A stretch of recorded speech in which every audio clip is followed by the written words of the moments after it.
the deadline for the India program was the very next day. Now, I hardly even knew where India was, but I went and applied for the India program and got accepted.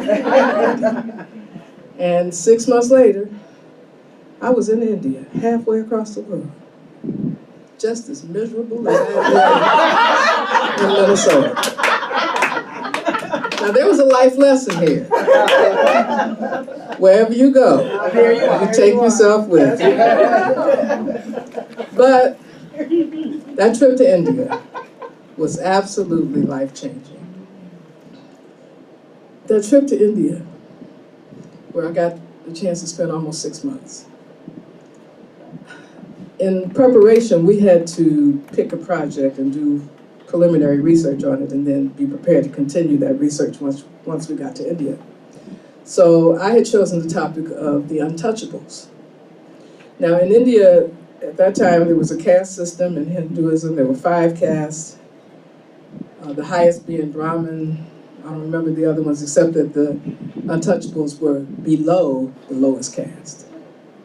And it seemed to me, as I looked into it, that their conditions were much like what Black people in the United States were going through. And so it was my intention to look more into that and do my final paper on that. So I had done all my preliminary research on the untouchables. I was ready to go further. I was with this group of 12 other students from various Midwestern colleges, all of them white. My afro was really big, but it was nicely shaped. It was perfection. When we got to India, that afro became a really big deal. I would walk down the road, walk down the street. Kids would run into the house to get their whole family to come out and look at me and laugh because of my afro. There was one guy who was riding down, he rode past me on his bicycle, turned around and looked at me, ran into a tree. When you got on the buses at that time, I was in Pune, which is in Maharashtra state, in the western part of India. When you got on the bus, you would get on in the back. When I got on the bus, everybody would turn around and just stare. Now this went on month after month, and I began to recognize these same people reacting to me in the same way, and I'm like, I've got used to you, you can get used to me.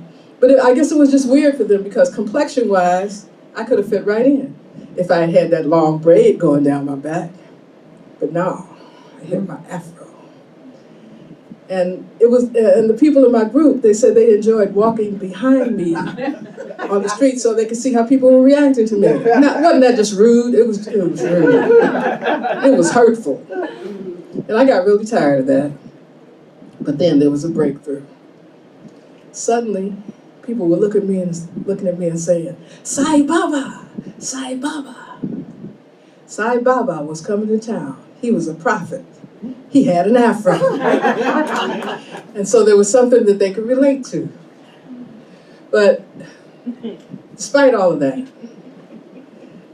going to India was my first exposure to vegetarianism. I later became a vegetarian. It was my first recognition of really the beauty of nature. I mean, purple sunsets. Just, there was that big snake that came up behind me. But no, the senses, my senses were just awakened with sights and smells and sounds. And the sound that I fell in love with the most was the sound of the sitar.